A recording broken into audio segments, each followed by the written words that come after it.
새벽 2시. 온 세상이 잠든 시간인데 우리 형님들 방에만 불이 환하게 켜져 있네. 손에 쥔 휴대폰 화면.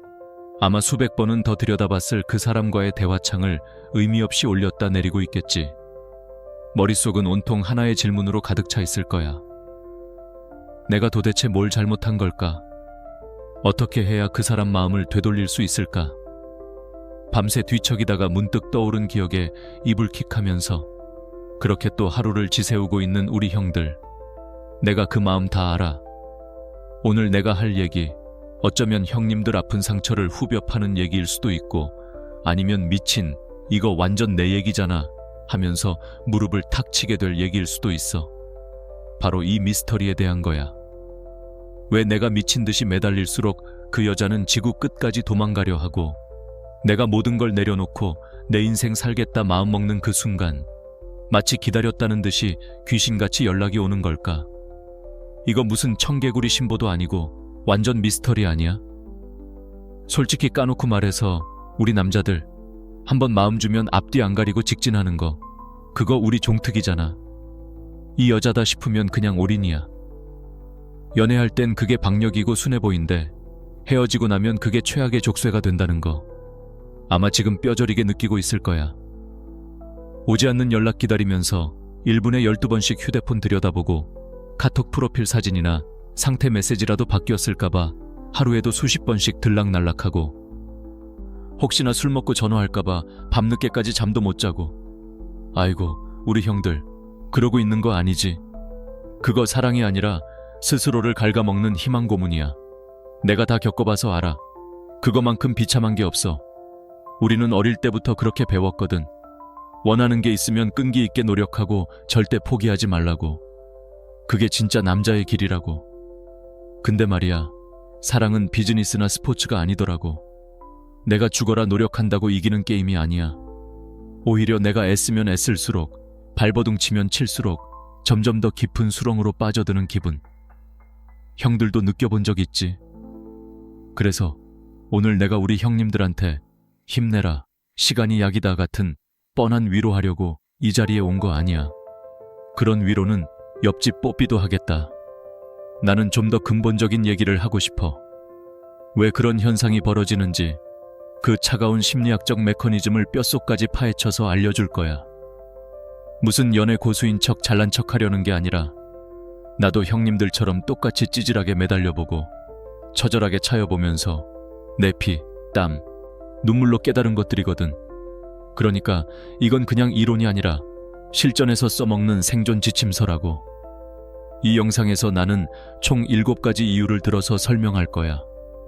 왜 우리가 추격을 멈췄을 때 그녀가 다시 우리를 돌아보게 되는지. 이건 무슨 유치한 밀당의 기술 같은 게 아니야. 이건 가치에 대한 얘기고, 매력에 대한 얘기고, 궁극적으로는 나 자신을 되찾는 위대한 여정에 대한 이야기야. 지금 내 얘기에 조금이라도 공감한다면, 아, 저거 내 얘기다 싶으면 지금 바로 좋아요 한 번만 꾹 눌러줘. 우리가 같은 배를 탔다는, 혼자가 아니라는 신호니까. 그리고 구독. 여긴 그냥 연애 팁이나 알려주는 얄팍한 채널이 아니야. 우리가 함께 더 강해지고 더 깊어지고 진짜 내 인생의 주인이 되는 법을 배우는 남자들의 성장 캠프니까. 자, 그럼 이제 본격적으로 시작해볼까? 정신 바짝 차리고 따라오라고, 형님들. 자, 그럼 본격적으로 7가지 이유를 파헤치기 전에 우리 형님들 머릿속에 아주 그냥 시멘트로 타설하듯 단단히 박아두어야 할 기본 원리가 하나 있어. 이거 이해 못하면 오늘 내 얘기 듣는 거 밑 빠진 독에 물 붓기야. 우리 남자들의 세계는 아주 단순하고 명쾌한 법칙으로 돌아가잖아. 헬스장에서 무게를 더 치면 근육이 커지고, 회사에서 밤을 새우면 프로젝트가 성공하고, 게임에 시간을 갈아 넣으면 레벨이 오르지. 노력은 배신하지 않는다. 이게 우리 뼛속까지 새겨진 성공 공식 아니었어? 근데 말이야, 딱 한 군데. 이 위대한 공식이 전혀 먹히지 않는, 오히려 정반대로 작동하는 이상한 우주가 있어. 바로 사랑, 특히 헤어진 연인과의 관계라는 세상이지. 여기선 우리가 노력하면 할수록, 진심을 쏟으면 쏟을수록 결과는 더 최악으로 치달아. 마치 브레이크가 고장난 자동차처럼 엑셀을 밟을수록 낭떠러지를 향해 돌진하는 꼴이라고. 우리의 진심과 노력이 오히려 그녀를 질식시키는 독이 되어버리는 이 기가 막힌 역설. 대체 왜 이런 일이 벌어지는 걸까? 그래서 오늘 내가 말하려는 추격을 멈추라는 건 포기하는 척해서 상대를 애태우는 그런 유치한 밀당 기술을 가르치려는 게 절대 아니야. 그런 얄팍한 수는 한두 번은 통할지 몰라도 결국엔 바닥을 드러내고 더 큰 실망만 안겨줄 뿐이야. 내가 말하는 멈춤은 그런 연기가 아니야. 이건 수세에 몰린 게임의 판을 뒤집기 위한 가장 강력한 전략적 후퇴이고, 그녀에게 질질 끌려다니던 내 인생의 주도권을 되찾아오는 장엄한 독립선언이야. 더 이상 그녀라는 태양주위를 맴도는 위성이 아니라 나 스스로 빛을 내는 항성이 되겠다는 결심이라고. 이 순간부터 우리는 더 이상 애원하는 을이 아니라 관계의 향방을 결정하는 갑의 위치에 서게 되는 거야. 자, 그럼 이 말도 안 되는 역설이 대체 왜, 어떤 원리로 작동하는 걸까? 여기에는 인간의 마음을 움직이는 우리가 미처 몰랐던 아주 강력한 심리학적 법칙이 숨어 있어. 이제부터 그 비밀의 문을 열어볼 테니 정신 똑바로 차리라고. 아, 또 무슨 어려운 이론 얘기하려고? 에이, 형님들. 나 그런 사람 아니잖아. 대학교 강의할 것도 아니고. 우리 형님들 귀에 쏙쏙 박히도록 세상에서 제일 쉬운 비유를 하나 들어줄게. 우리 인생을 하나의 거대한 온라인 게임이라고 한번 생각해보자고. 그리고 우리 형님들은 그 게임의 주인공 캐릭터야. 심리학에서는 이걸 자기결정성 이론이라고 부르는데 이름은 그냥 개나 줘버려. 중요한 건 알맹이니까. 이 이론의 핵심은 뭐냐? 우리 캐릭터가 이 인생이라는 게임에서 행복하고 의욕적으로 살아가려면, 즉 만렙 캐릭터가 되려면 반드시 채워져야 하는 3대 필수 능력치가 있다는 거야. 이건 밥 먹고 잠자는 것처럼 그냥 인간의 본능 같은 거라고. 첫 번째 능력치는 유능감, 우리 식대로 말하면 성취감 게이지 같은 거야. 아, 내가 이 게임에서 그래도 뭐 하나는 제대로 하는구나. 나 좀 쓸모있는 놈이구나 하고 느끼고 싶은 마음이지. 회사에서 어려운 프로젝트를 끝내거나 롤에서 혼자 하드캐리해서 팀을 승리로 이끌었을 때 어깨에 뽕 들어가는 거. 그게 바로 이 성취감 게이지가 풀로 찼다는 신호야. 두 번째 능력치는 관계성. 이건 게임으로 치면 길드나 파티에 소속되고 싶은 마음이야. 혼자 사냥하는 것보다 친구들이랑 어울려서 레이드 뛰는 게 더 재밌잖아. 다른 사람이랑 연결되고 어딘가에 소속돼서 우리는 한 팀이라고 느끼고 싶은 마음. 우리 남자들 괜히 의리 찾고 내 식구 챙기는 거? 그거 다 내 길드원, 내 파티원이라는 든든한 소속감을 느끼고 싶어서 그러는 거라고. 자, 근데 진짜 중요한 건 바로 이 세 번째 능력치야. 오늘의 핵심 키워드니까 귀 파고 잘 들어. 바로 자율성. 게임으로 치면 이건 컨트롤러 그 자체야. 내 캐릭터를 내 마음대로 움직일 수 있는 권리. 내 인생이라는 게임의 컨트롤러는 바로 내가 쥐고 있어야 한다는 거지. 누가 내 뒤에 서서 내 컨트롤러를 뺏어서는 야, 왼쪽으로 가. 아니 지금 스킬 쓰지 마 하고 강요한다고 생각해봐. 빡쳐, 안 빡쳐? 당장 키보드 집어 던지고 싶지 않겠어? 바로 그 느낌이야. 내 영역, 내 선택, 내 결정권을 침해당했을 때 느끼는 그 숨 막히는 압박감. 이게 바로 오늘 이야기의 심장이야. 우리가 헤어진 여자에게 매달리는 모든 행동이 바로 그녀의 컨트롤러를 빼앗으려는 짓이라는 걸 이제 알아야 돼. 형님들 한번 생각해봐. 그녀가 지금 자기 인생이라는 차를 운전하고 있어. 근데 길을 좀 잘못 든 것 같고 기름도 얼마 안 남은 것 같아서 혼란스러운 거야. 그래서 일단은 잠시 갓길에 차를 세우고 내비게이션도 다시 찍어보고 자기 마음도 좀 들여다보고 싶은 거지.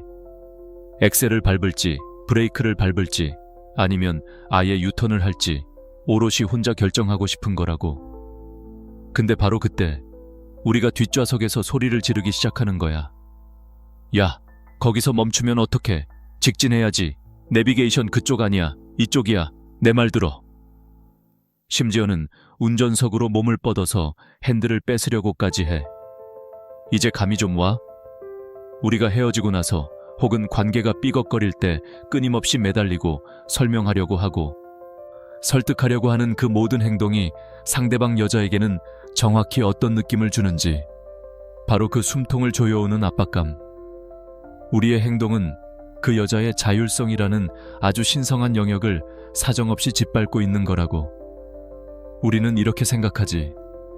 아니, 내가 이렇게까지 진심으로 사랑하는데 내 마음을 몰라주다니.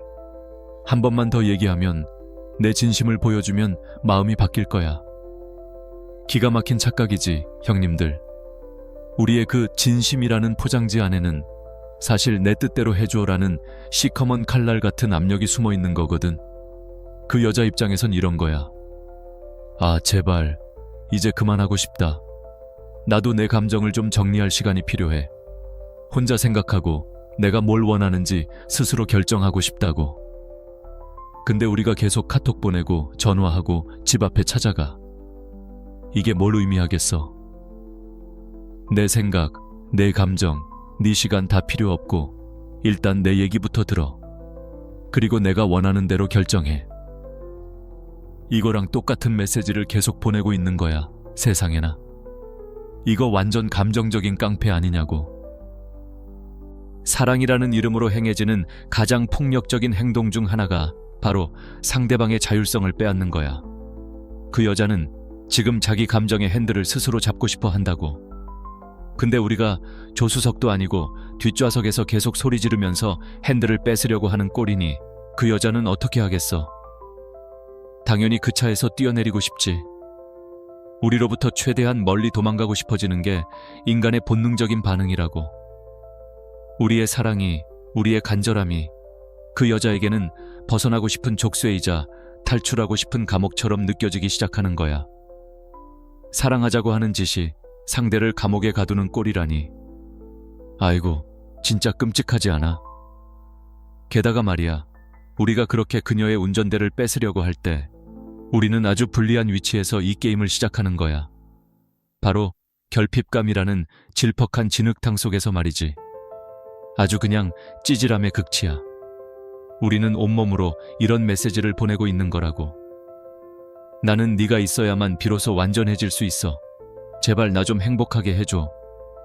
아이고, 우리 형들. 이게 얼마나 매력 없는 소리인지 알아? 이건 그 여자 눈에 비친 우리 자신의 유능감, 즉 성취감 게이지를 우리 스스로 박살내는 짓이야. 한번 상상해봐. 진짜 깊이 있고 가치 있는 남자는 어떤 남자일까? 자기 행복의 리모컨을 자기가 꽉 쥐고 있는 남자야. 남한테 자기 기분과 행복을 맡겨버리는 남자가 아니라고. 형님들의 행복을 그 여자의 손에 쥐어주는 순간 형님들의 가치는 주식시장 폭락하듯 자동적으로 곤두박질 치는 거야. 왜? 더 이상 독립적이고 스스로 에너지를 만들어내는 존재가 아니니까. 그냥 그녀라는 태양 주위를 맴도는 스스로 빛을 내지 못하는 행성 B, 행성 C가 되어버리는 거지. 어떤 여자가 그런 위성 같은 남자한테 매력을 느끼겠어? 참나. 옛날에 세네카라는 엄청 똑똑한 철학자 아저씨가 있었어. 이 양반이 남긴 말 중에 진짜 기가 막힌 명언이 하나 있어. 진짜 가난한 사람은 가진 게 없는 사람이 아니라 더 많은 것을 가지려고 끝없이 갈망하는 사람이다. 야, 이거 완전 뼈를 갈아버리는 수준 아니야. 이걸 우리 연애에 그대로 한번 가져와 보자고. 사랑을 얻기 위해서, 그 여자를 소유하기 위해서 끊임없이 쫓아다니는 남자는 사랑이 넘쳐나는 부유한 남자가 아니야. 오히려 자기 내면의 가치가 텅 비어 있기 때문에 그 결핍감을 채우기 위해 사랑을 구걸하는 영혼이 가장 가난한 남자라는 거지. 우리가 매달리는 행동은 나 너 진짜 사랑해가 아니라 나 지금 파산 직전이야. 내 가치가 바닥났어. 제발 너라는 존재로 나 좀 채워줘.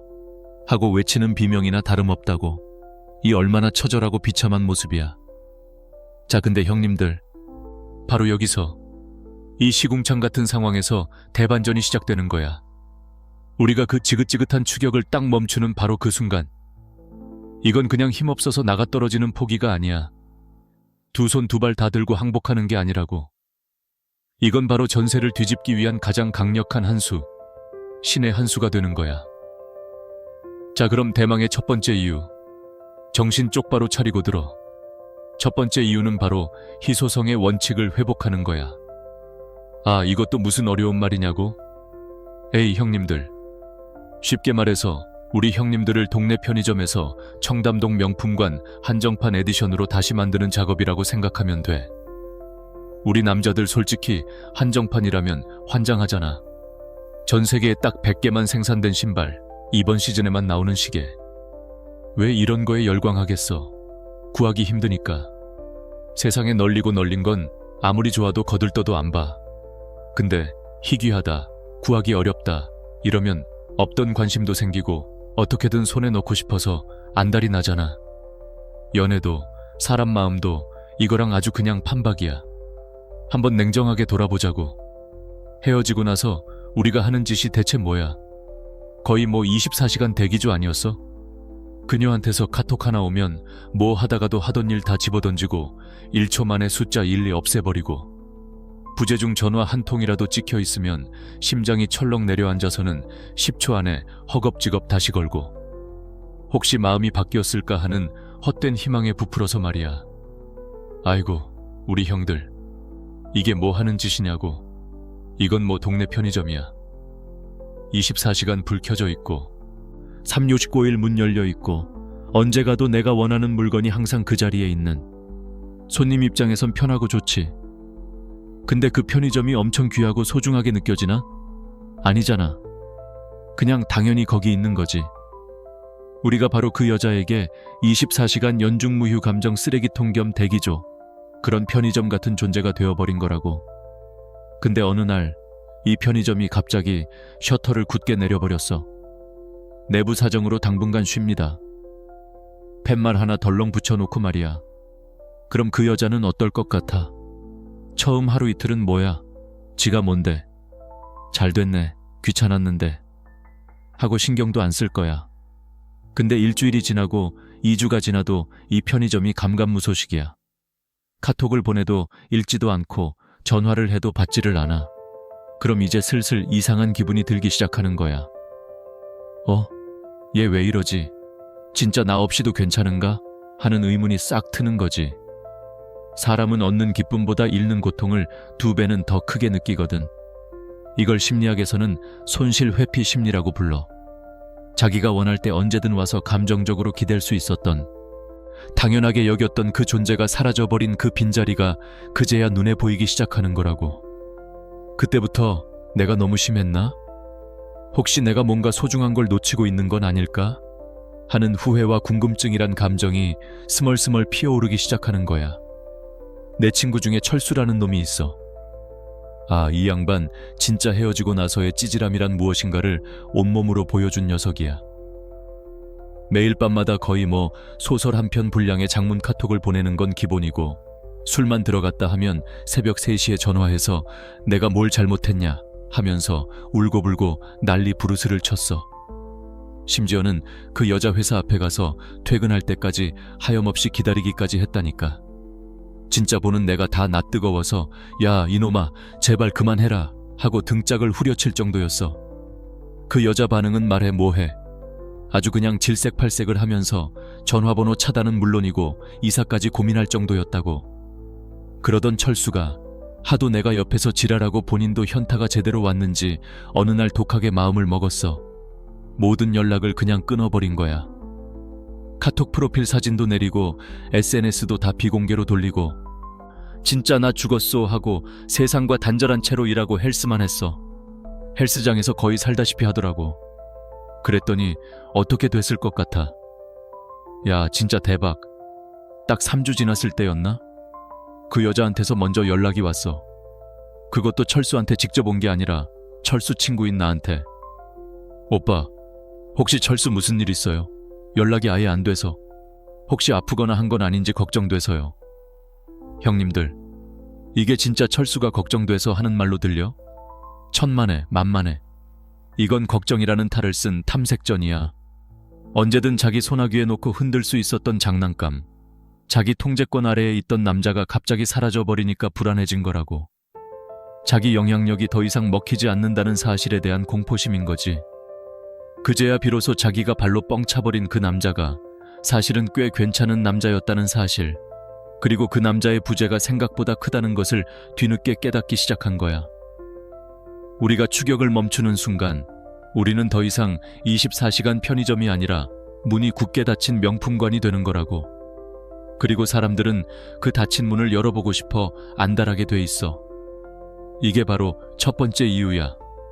자, 그럼 첫 번째 희소성의 개념이 머리에 좀 박혔나? 그럼 이제 두 번째 단계로 넘어가자고. 이게 어쩌면 7가지 이유 중에 가장 중요하고 가장 본질적인 부분일지도 몰라. 바로 자립적인 에너지를 되찾는 거야. 독립적인 남자, 자기 스스로 설 줄 아는 남자의 그 단단한 기운을 다시 만들어내는 거지. 형님들, 촛불이랑 활활 타는 모닥불의 차이가 뭘까? 촛불은 어때? 작은 바람만 훅 불어도 금방 꺼져버리잖아. 주변 환경, 즉 바람에 너무나도 의존적이지. 헤어지고 나서 매달리는 우리 모습이 딱 이 위태로운 촛불꼴이야. 그녀가 보내는 카톡 답장 하나에, 그녀의 목소리 톤 하나에 내 기분이 천국과 지옥을 수십 번씩 오락가락하잖아. 내 감정의 주도권이 완전히 그녀에게 넘어가 버린 상태라고. 근데 모닥불은 어때? 자기 스스로 열을 내고 빛을 내면서 활활 타오르잖아. 웬만한 비바람이 몰아쳐도 쉽게 꺼지지 않아. 오히려 주변의 어둠을 밝히고 주위에 떠는 사람들을 따뜻하게 만들어주기까지 하지. 우리가 되찾아야 할 에너지가 바로 이 모닥불 같은 에너지야. 외부의 자극에 일희일비하는 게 아니라 내 안에서부터 스스로 타오르는 그런 강력하고 독립적인 에너지. 이 에너지를 되찾기 위해서 우리가 해야 할 일은 딱 하나야. 관심의 초점을 우리에서 나로 완전히 옮기는 것. 헤어지고 나면 우리 머릿속은 온통 우리라는 망령으로 가득 차 있어. 우리가 함께 갔던 그 카페, 우리가 같이 들었던 그 노래, 우리는 왜 헤어졌을까? 이미 망해서 없어져 버린 주식회사, 우리의 잔해더미 속에서 혼자 과거 회계장부나 뒤적이고 있는 거라고. 아이고 형님들, 이미 상장 폐지된 주식 쪼가리 붙들고 있으면 뭐 하냐고. 그거 다 휴지야 휴지. 추격을 멈춘다는 건 이 망해버린 회사, 우리를 과감하게 파산 신청하고 나라는 이름의 1인 기업을 다시 일으켜 세우는 위대한 첫걸음이야. 그동안 그녀가 차지하고 있던 내 인생의 왕좌에 다시 나 자신을 앉히는 거라고. 그동안 그녀의 기분을 맞추고 그녀와의 데이트를 준비하고 그녀와의 미래를 상상하는 데 썼던 그 모든 시간과 에너지를 이제부터는 100% 온전히 나 자신에게 투자하는 거야. 미뤄뒀던 운동을 다시 시작하고 먼지만 쌓여가던 책을 다시 펼치고 내 커리어를 한 단계 발전시키기 위한 공부를 시작하는 거지. 나도 예전에 한번 이별 때문에 진짜 죽을 만큼 힘든 적이 있었어. 몇 달 동안을 거의 폐인처럼 지냈지. 일도 손에 안 잡히고 밥도 안 넘어가고. 그러다 어느 날 문득 거울을 봤는데 세상에나, 웬 눈알 썩은 오징어 한 마리가 힘없이 나를 쳐다보고 있는 거야. 그 순간 진짜 정신이 번쩍 들더라. 야, 이 새끼야. 이대로 살다간 진짜 죽도 밥도 안 되겠다. 그래서 그날부터 연애하느라 바쁘다는 핑계로 오랫동안 미뤄뒀던 개인 프로젝트에 그냥 미친놈처럼 매달렸어. 일부러라도 그 여자 생각할 틈을 안 주려고 퇴근하고 집에 오면 새벽까지 일하고 주말에도 도서관에 처박혀서 자료만 찾아봤어. 그녀에게 보여주기 위해서가 아니었어. 그냥 이대로 무너지면 진짜 끝장이라는 나 자신을 구하기 위한 처절한 몸부림이었지. 그렇게 한 6개월쯤 지났나? 정말 영화처럼 길을 가다가 우연히 그녀와 마주쳤어. 피할 수도 없는 거리에서. 어색한 침묵이 흐르는데 나를 한참 보던 그녀가 먼저 입을 열더라고. 오빠, 되게 달라 보인다. 뭔가 전보다 훨씬 편안해 보여. 그 말을 듣는데 기분이 참 묘하더라. 그녀가 말한 그 편안함은 너 따위 없어도 난 잘 살아 하는 억지나 치기 어린 허세가 아니었어. 진짜 내 인생이 올바른 방향으로 다시 나아가고 있다는 내 내면에서부터 차오르는 단단한 평온함이었거든. 그리고 그 여자는 그걸 본능적으로 기가 막히게 알아챈 거야. 형님들, 명심해. 여자들이 진짜 반하는 건 남자의 돈이나 외모가 아니야. 물론 있으면 좋지. 누가 싫어하겠어. 하지만 그건 부수적인 거야. 진짜 본질은 자기 인생을 스스로 책임질 줄 아는 남자가 뿜어내는 그 자립적인 에너지야. 그리고 그 에너지는 오직 우리가 나 자신에게 100% 집중할 때만 나올 수 있다는 거. 절대 잊지 말라고. 자, 그럼 세 번째 이유. 이건 좀 재밌는 심리전이야, 형님들. 바로 그녀에게 비교 체험, 극과 극의 시간을 아주 넉넉하고 친절하게 제공하는 거야. 이게 무슨 개뿔 뜯어 먹는 소리냐고? 형님들, 우리가 자동차나 최신 스마트폰 살 때 어떻게 하는지 한번 생각해봐. 그냥 매장 가서 이거 주세요 하고 덥석 사? 아니잖아. 인터넷 들어가서 온갖 리뷰 영상 다 찾아보고 스펙 하나하나 비교 분석하고 가격 비교 사이트 들락거리면서 어떤 게 나한테 최고의 선택일지 따져보잖아. 아, 이 모델은 카메라는 좋은데 배터리가 빨리 닳네. 저건 성능은 비슷한데 가격이 훨씬 싸네. 하면서 말이야. 사람의 마음, 특히 연애 시장에서는 이 비교 심리가 훨씬 더 강력하게 작용해. 심리학에서는 이걸 사회적 비교 이론 어쩌고 부르는데 그런 어려운 용어는 그냥 갖다 버리고 핵심은 딱 이거야. 사람은 자기가 잃어버린 것의 진짜 가치를 그것보다 못한 다른 것과 비교해봐야 비로소 뼈저리게 깨닫는다. 그래서 우리가 해야 할 일이 뭐겠어? 아주 간단하고 명확해. 그냥 그 무대에서 완전히 퇴장해버리는 거야. 유령처럼. 그녀의 카톡 친구 목록에서도 인스타그램 피드에서도 그녀의 일상이라는 레이더망에서 완벽하게 사라져주는 거지. 그래야만 그녀가 우리라는 기준점, 즉 원점을 가지고 앞으로 만나게 될 다른 남자들을 냉정하게 평가하기 시작하거든. 근데 우리 형님들, 여기서 가장 큰 실수를 저질러. 완전히 사라지지를 못해. 끈질기게 생명 연장의 꿈을 이어가려고 하지. 괜히 카톡 프로필 뮤직에 슬픈 이별 노래 깔아놓고 인스타그램 스토리에 힘들다 같은 의미심장한 글귀 하나 툭 던져놓고 이게 다 뭐야? 나 아직 너 못 잊었어. 나 아직 여기 대기하고 있어 라는 신호를 아주 그냥 온몸으로 보내고 있는 거잖아. 아이고 형님들, 그건 비교의 기회를 주는 게 아니라 그냥 그녀 인생의 보험으로 전락하겠다는 자발적 노예 선언이나 다름없다고. 다른 놈 만나보다가 별로면 언제든지 돌아와. 난 항상 여기 있을게. 이 얼마나 찌질하고 매력 없는 태도냐고. 자, 우리가 진짜 독한 마음 먹고 완벽하게 사라졌다고 상상해보자. 그녀는 처음 며칠, 몇 주는 자유를 만끽할 거야. 아이고, 속 시원하다. 이제 시시콜콜 간섭하는 사람도 없고 삐치고 달래줘야 하는 사람도 없고 너무 좋아. 하면서 소개팅도 하고 새로운 남자들도 만나보겠지. 근데 말이야, 막상 다른 남자들을 만나보니까 뭔가 자꾸 예전 같지가 않은 거야. 입에 아주 그냥 꿀을 발라놓은 것처럼 말은 번지르르하게 자라는데 정작 내가 진짜 힘들 때 기댈 만한 듬직함은 눈꼽만큼도 없는 놈. 돈은 많아서 비싼 선물은 척척 사주는데 내가 진짜 좋아하는 게 뭔지 내 사소한 습관 하나 기억 못해주는 무심한 놈. 매너는 기가 막히게 좋은데 결정적인 순간에는 자기는 어떻게 하고 싶어 만 앵무새처럼 반복하는 우유부단한 놈. 이런 남자들을 하나둘 겪다 보면 그녀의 머릿속에서는 원하든 원치 않든 비교 분석 회로가 맹렬하게 돌아가기 시작하는 거야. 아, 그 오빠는 말은 좀 무뚝뚝해도 내가 힘들다고 하면 밤늦게라도 약 사들고 한달음에 달려와 줬는데 그 사람은 늘 바빴지만 적어도 중요한 순간에는 항상 내 편이 되어주고 내 의견을 존중해줬지. 이런 식으로 우리의 빈자리가 다른 새로운 남자들의 단점과 겹쳐지면서 우리의 사소한 단점들은 희미해지고 장점들은 점점 더 선명하게 미화되기 시작하는 거라고. 우리의 침묵과 부재가 다른 남자들의 그 어떤 화려한 말과 행동보다 훨씬 더 강력한 무기가 되는 순간이 찾아오는 거지.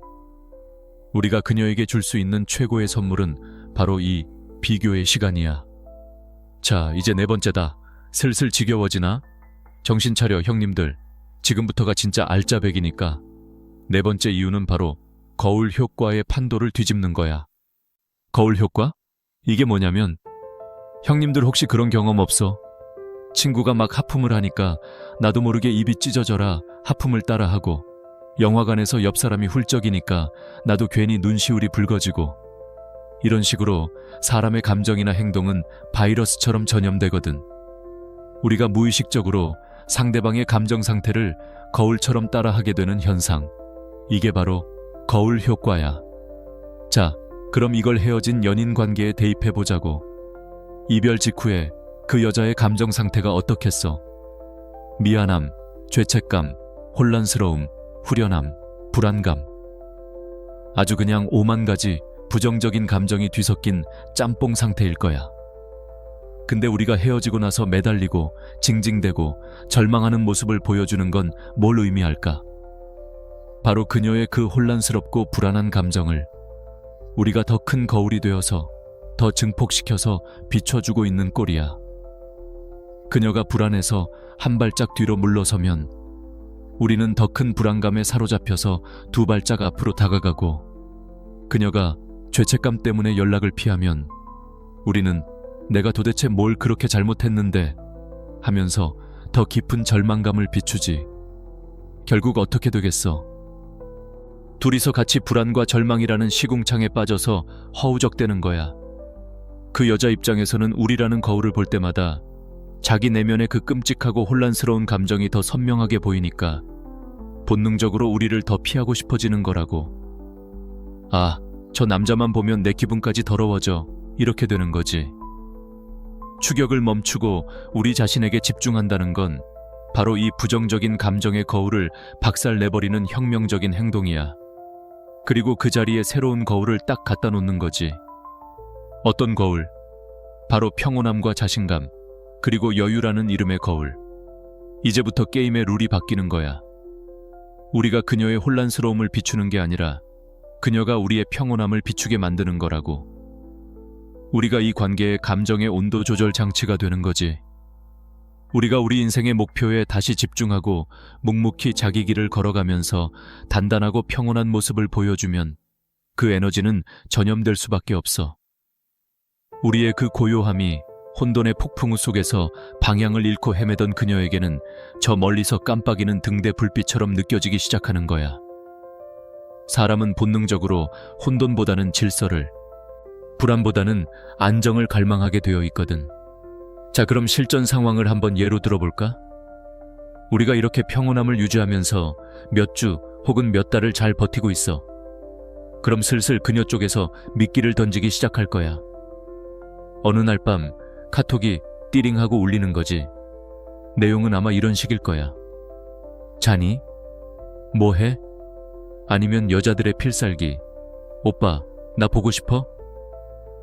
야, 이 카톡 받는 순간 우리 형님들 심장바닥까지 쿵 떨어지면서 동공에 지진 나는 소리, 내가 여기까지 다 들린다. 대부분의 남자들은 바로 이 순간에 그동안 쌓아 올렸던 모든 공든탑을 자기 손으로 와르르 무너뜨려. 보고 싶지? 당연히 보고 싶지. 나는 단 하루도 너를 잊어본 적이 없었어. 우리 다시 시작하면 안 될까? 제발. 아이고, 망했어. 이건 그냥 그녀가 던진 감정의 낚싯바늘을 덥석 물어버린 꼴이야. 다시 그녀의 불안감을 비춰주는 찌질한 송어울 역할로 돌아가 버린 거라고. 근데 이제 이 영상을 본 우리 형님들은 다르지. 이렇게 대답하는 거야. 아주 담백하고 솔직하지만 요구하는 것은 아무것도 없이. 예를 들면, 가끔 생각나지. 근데 요즘 새로 맡은 일 때문에 정신이 하나도 없네. 너도 잘 지내. 형님들, 이 짧은 답변에 담긴 어마어마한 파워가 느껴져. 이 문장 안에는 3가지의 강력한 메시지가 압축되어 있어. 첫째, 나도 널 그리워해. 이건 내 감정에 대한 솔직함과 인정이야. 둘째, 근데 내 인생은 너 없이도 아주 잘, 그리고 아주 바쁘게 굴러가고 있어. 이건 나의 자립심과 유능감을 보여주는 거지. 셋째, 나는 너에게 아무것도 요구하지 않아. 이건 상대에게 그 어떤 압박감도 주지 않는 여유를 의미해. 이건 결국 나는 내 감정을 존중하지만 내 인생의 주인은 여전히 나야 라는 아주 성숙하고 강력한 메시지를 그녀에게 전달하는 거야. 이 순간 그녀는 우리의 그 단단함과 평온함이라는 거울을 통해 반대로 자기가 얼마나 조급하고 감정적으로 흔들리고 있었는지를 깨닫게 되는 거지. 그리고 바로 그 순간 매력의 저울은 다시 우리 쪽으로 기울기 시작하는 거야. 자, 5번째. 이건 진짜 어른 남자와 애를 가르는 결정적인 차이를 보여주는 부분이야. 바로 책임감이라는 무거운 짐을 그녀의 등에서 친히 내려주는 거. 형님들, 군대 다녀온 형님들은 다 알지?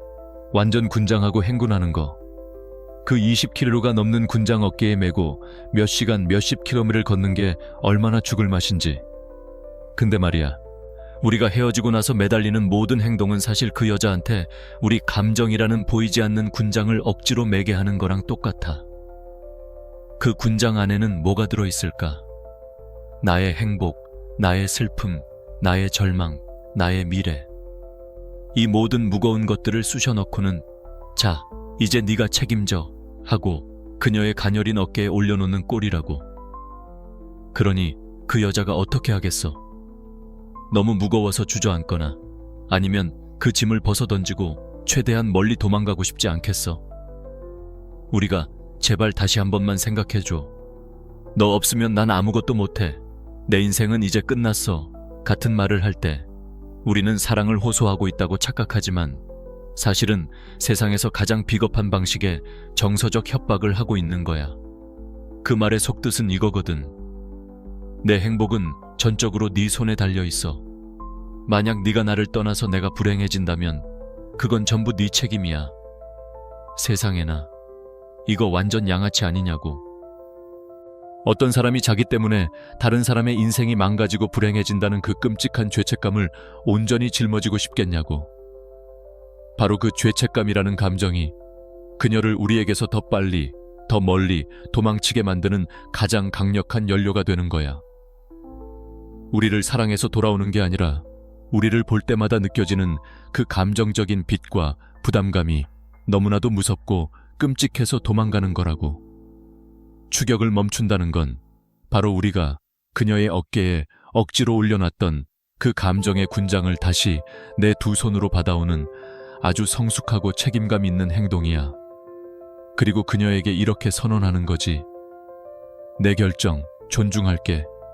네가 나를 떠나기로 한 건 네 선택이야. 그걸로 인해 내가 슬프고 힘든 건 이제부터 온전히 내 몫이고 내가 알아서 해결할게. 너는 더 이상 내 감정에 대해 죄책감이나 책임감을 느낄 필요 없어. 이 말을 듣는 순간 그 여자는 아마 머리를 한 대 세게 맞은 듯한 충격과 함께 엄청난 심리적 해방감을 느끼게 될 거야. 수개월, 수년 동안 자신을 짓누르고 있던 거대한 돌덩이가 마법처럼 사라진 느낌일 거라고. 그리고 바로 그 가벼워진 마음, 그 해방감 속에서 그녀는 비로소 우리와의 관계를 압박감이나 죄책감이라는 더러운 필터 없이 있는 그대로 다시 한번 돌아볼 수 있는 아주 작은 심리적 공간을 얻게 되는 거야. 그래서 우리가 이 상황에서 할 수 있는 가장 남자답고 가장 강력하고 가장 성숙한 말이 바로 이거야. 어떤 원망이나 삐친 기색, 비꼬는 뉘앙스 하나도 없이 100% 순수한 진심으로 내 결정을 존중해. 네가 어디서 뭘 하든 그저 진심으로 행복했으면 좋겠다. 야, 우리 형님들. 이 말 한마디가 가지는 파괴력이 얼마나 엄청난지 상상이 가. 이건 단순히 쿨한 척이나 너 없이도 잘 살아 수준의 유치한 자존심 싸움을 넘어서는 거야. 이건 나는 네가 내 곁에 없어도 내 행복을 스스로 온전히 책임질 수 있을 만큼 강하고 성숙한 남자다. 그리고 심지어 나를 떠난 너의 행복까지도 빌어줄 수 있을 만큼 그릇이 큰 남자다. 라는 거의 성인 군자급의 선언이라고. 이 말을 내뱉는 순간 질질 끌려다니던 이 관계의 주도권은 완벽하게 우리에게로 넘어오는 거야. 쫓고 매달리던 우리가 아니라 이제는 그녀가 우리의 그 상상도 못했던 그릇의 크기를 가늠해 보면서 혼란에 빠지게 되는 거지. 내가 대체 어떤 남자를 놓친 거지? 하면서 말이야. 자, 이제 6번째다. 거의 정상에 다 와가. 형님들, 조금만 더 힘내자고.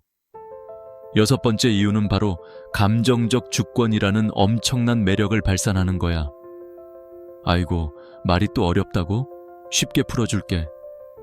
감정적 주권이란 건 말이야, 내 감정의 주인이 온전히 나 자신이란 뜻이야. 내 기분이, 내 감정 상태가 헤어진 여자친구의 카톡 하나, 그녀의 SNS 게시물 하나에 천국과 지옥을 오가는 롤러코스터 마냥 널뛰는 게 아니라는 거지. 대신 내가 내 감정이라는 자동차의 운전대를 두 손으로 꽉 붙잡고 내가 가고 싶은 방향으로 묵묵히 운전해 나가는 상태. 이게 진짜 어른 남자의 모습이지. 근데 한번 돌아보자고. 헤어지고 나서 우리 남자라는 종족들이 흔히 하는 짓이 뭐야? 이 감정적 주권을 그냥 시궁창에 내다버리잖아. 자기 감정 컨트롤을 완전히 포기해버리고는 온 세상에 나 지금 죽을 만큼 힘들어요, 나 좀 쳐다봐 주세요 하고 광고를 하고 다녀. 술만 마셨다 하면 새벽에 전화해서 내가 뭘 잘못했는데 하면서 주정 부리고, 카톡 프로필 뮤직은 세상에서 제일 슬픈 이별 노래로 도배해놓고, 인스타그램에는 흑백 필터 씌운 술병 사진이나 의미 없는 하늘 따위의 사진을 올리면서 동정심을 구걸하지. 아이고, 우리 형들 참나. 이게 유치원생이 장난감 뺏겼다고 바닥에 드러누워서 떼쓰는 거랑 뭐가 달라. 여자들은 본능적으로 자기보다 강한 남자, 최소한 힘들 때 기댈 수 있는 듬직한 바위 같은 남자를 원해. 근데 자기 감정 하나 제대로 컨트롤 못해서 질질 짜고 온 세상에 징징대는 남자한테 어떤 여자가 매력을 느끼고, 아, 이 남자라면 내 남은 인생을 맡겨도 되겠다 하는 신뢰감을 가질 수 있겠냐고. 반대로 우리가 이별이라는 고통스러운 사건을 겪으면서도 이걸 외부에 표출하며 동정심을 구걸하는 대신에 묵묵히 혼자 감내하고 심지어 이걸 내 성장의 동력으로 삼는 모습을 보여주는 건 그 어떤 매력보다 강력하고 깊이 있는 매력으로 작용해. 이게 바로 앞에서 잠깐 언급했던 똑똑한 철학 아저씨들의 철학, 스토아 철학의 정수 같은 거야. 스토아 철학, 이거 뭐 별거 아니야. 아주 간단하고 남자다운 철학이라고. 핵심은 이거야. 내 힘으로 바꿀 수 없는 것, 예를 들면 이미 떠나버린 그녀의 마음 때문에 질질 짜면서 에너지 낭비하지 마라. 대신 오직 내 힘으로 바꿀 수 있는 것, 나의 생각, 나의 태도, 나의 육체, 나의 성장에만 100% 집중해라. 이거거든. 이별했다고 세상 다 끝난 것처럼 술이나 퍼마시고 폐인처럼 구는 게 아니라, 아, 아프네.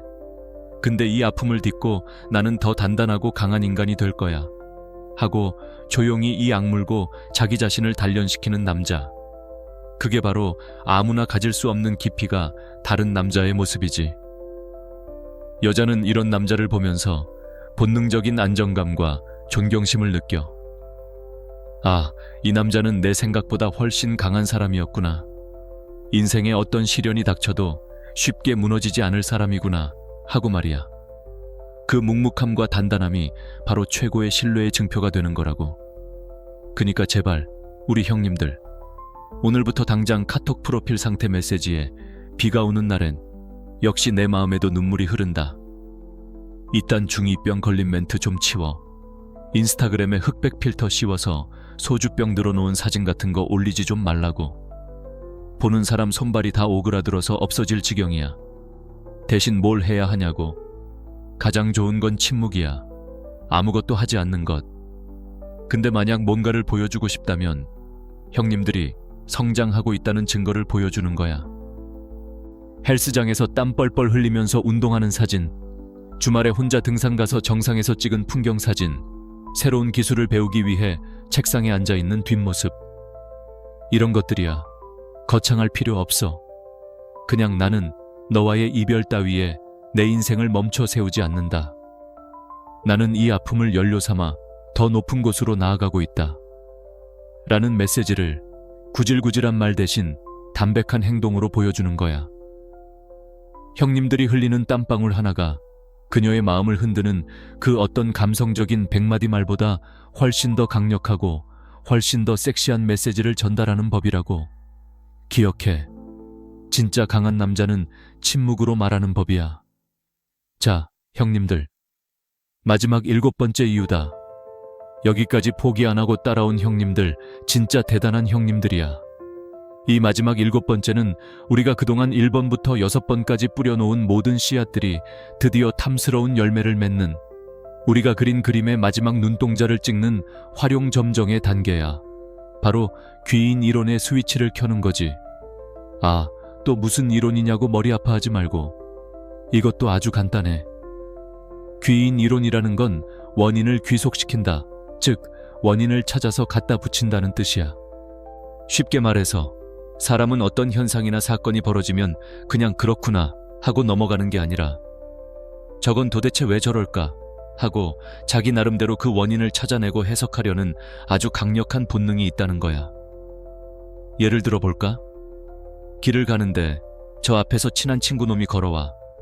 반가워서 손을 흔들었는데 이놈이 나를 뻔히 보고도 그냥 쌩하고 지나가 버려. 그럼 우리 머릿속에서 어떤 생각이 들어? 뭐야, 저 새끼가 지금 나 무시하는 건가? 아니면 내가 며칠 전에 돈 꿔달라는 거 안 꿔줘서 삐졌나? 혹시 급한 일이 있나? 그냥 딴 생각하느라 못 봤나? 이런 식으로 우리는 그 친구의 행동에 대한 원인을 끊임없이 추측하고 분석하잖아. 이게 바로 귀인 이론의 시작이야. 자, 이제 이걸 우리 상황에 대입해보자고. 우리가 지긋지긋한 추격을 멈추고 하루아침에 180도 다른 사람이 됐어.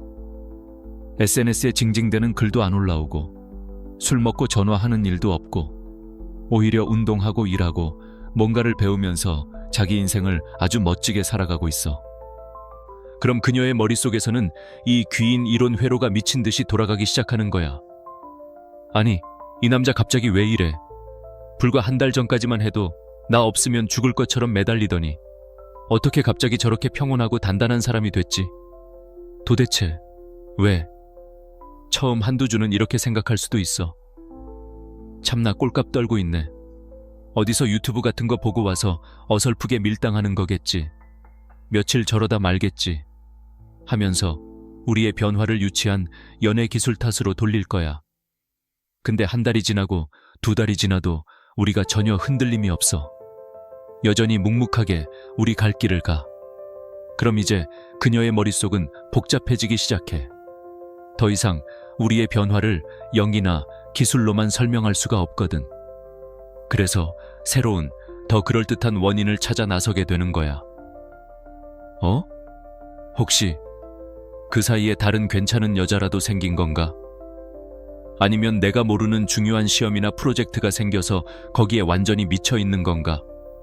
설마 내가 알던 그 찌질이가 아니라 원래 저렇게 멋진 사람이었는데 내가 몰라본 건가? 바로 이거야. 그녀가 우리의 긍정적인 변화를 더 이상 나를 되찾기 위한 연애 기술로 해석하는 게 아니라 진짜 내적인 성장이나 나보다 더 가치 있는 새로운 목표, 새로운 여자, 새로운 꿈의 결과로 해석하기 시작하는 거라고. 바로 이 지점에서 그녀는 무의식적으로 우리의 가치를 재평가하기 시작해. 내가 헤어진 그 남자가 다른 여자가 바로 채갈 만큼 매력적인 남자였나? 내가 그저 그런 사람이라고 생각했는데 사실은 저렇게 큰 꿈을 향해 달려가는 멋진 남자였나? 이런 생각들이 들기 시작하면 그 다음 단계는 불보듯 뻔해. 바로 자기 자신의 선택에 대한 의심이지. 내가 너무 성급하게 헤어지자고 했나?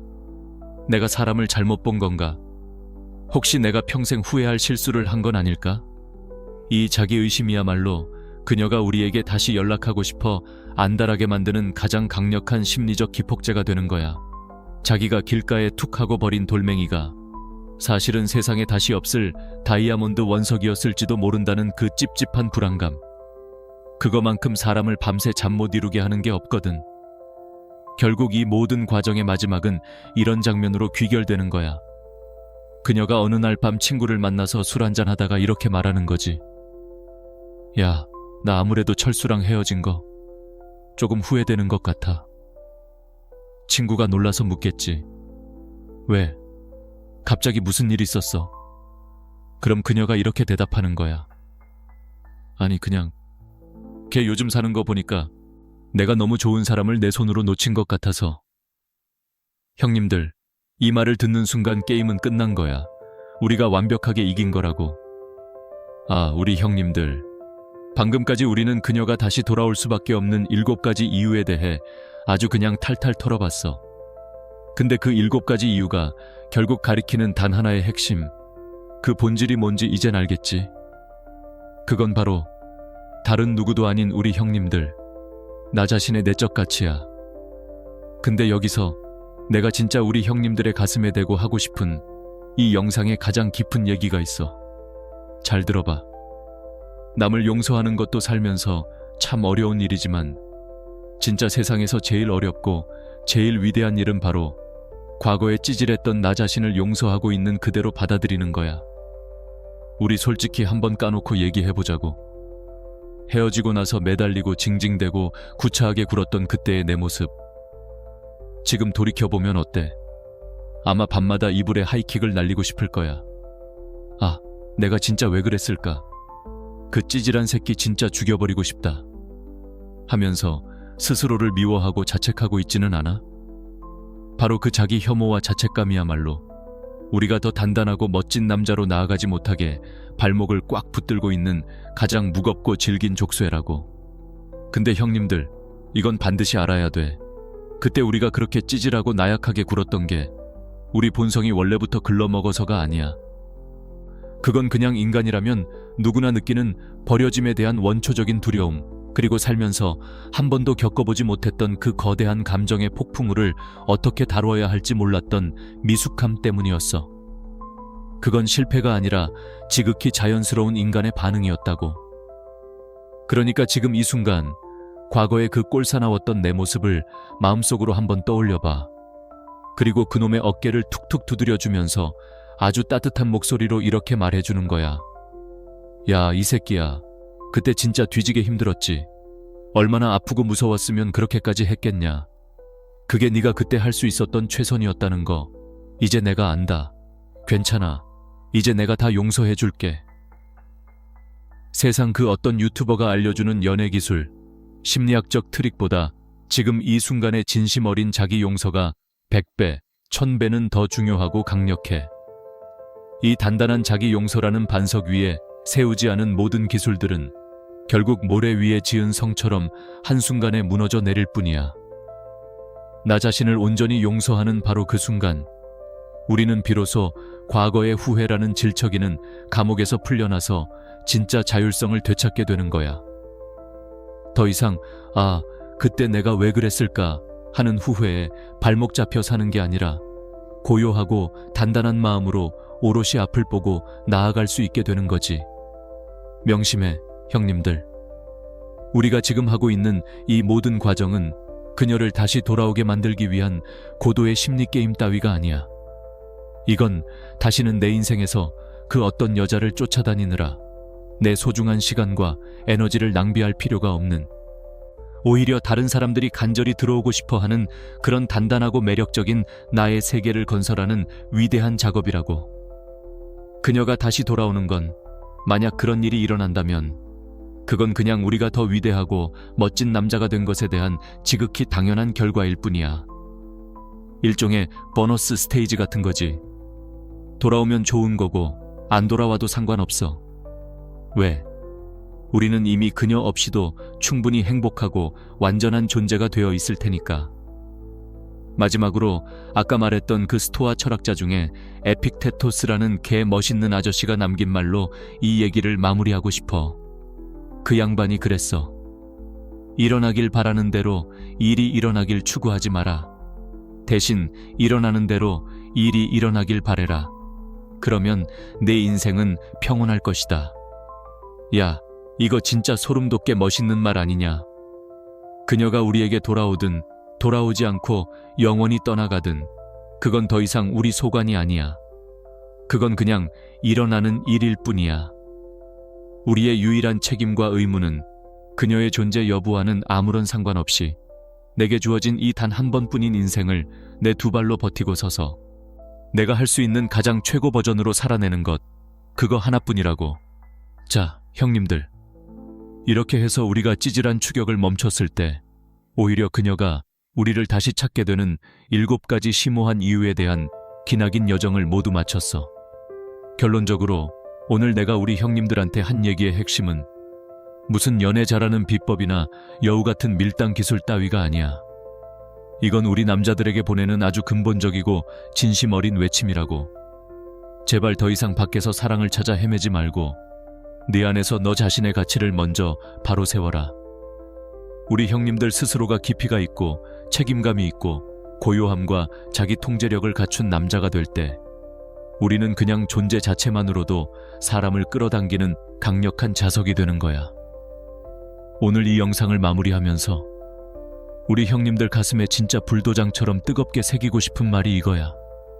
잘 들어. 형님들은 그 누구도 필요 없어. 형님들을 완전하게 만드는 건 이 세상에 오직 형님들 자신뿐이야. 형님들의 행복은 오롯이 형님들의 책임이야.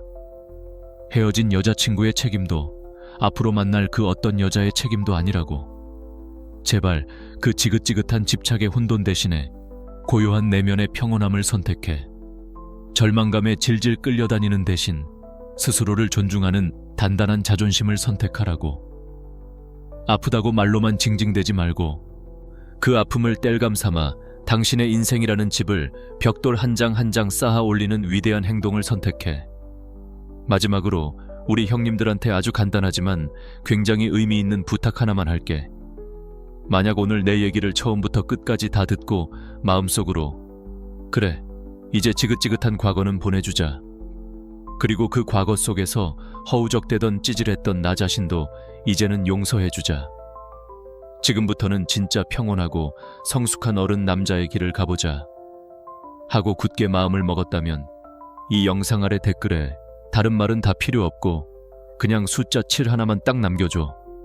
그 숫자 7은 그냥 우리가 오늘 함께 이야기 나눈 이유의 개수가 아니야. 그건 우리 스스로에게 하는 조용하고 단단한 맹세 같은 거야. 나는 이제부터 조급함 대신 인내를, 원망 대신 관용을 선택하겠다. 그리고 내 인생에 온전히 책임지는 깊이 있는 남자가 되겠다는 오늘 이 자리에 함께한 우리 남자들만의 비밀스러운 약속의 증표라고. 오늘 이 길고 진솔한 대화에 귀한 시간 내줘서 정말 고맙다, 형님들. 부디 오늘 이후로 형님들 각자의 내면에서 그 누구도 빼앗아갈 수 없는 고요함과 진짜 힘을 발견하길 진심으로 바랄게. 그럼 다음 영상에서는 오늘보다 더 단단해진 모습으로 다시 만나자고. 이상.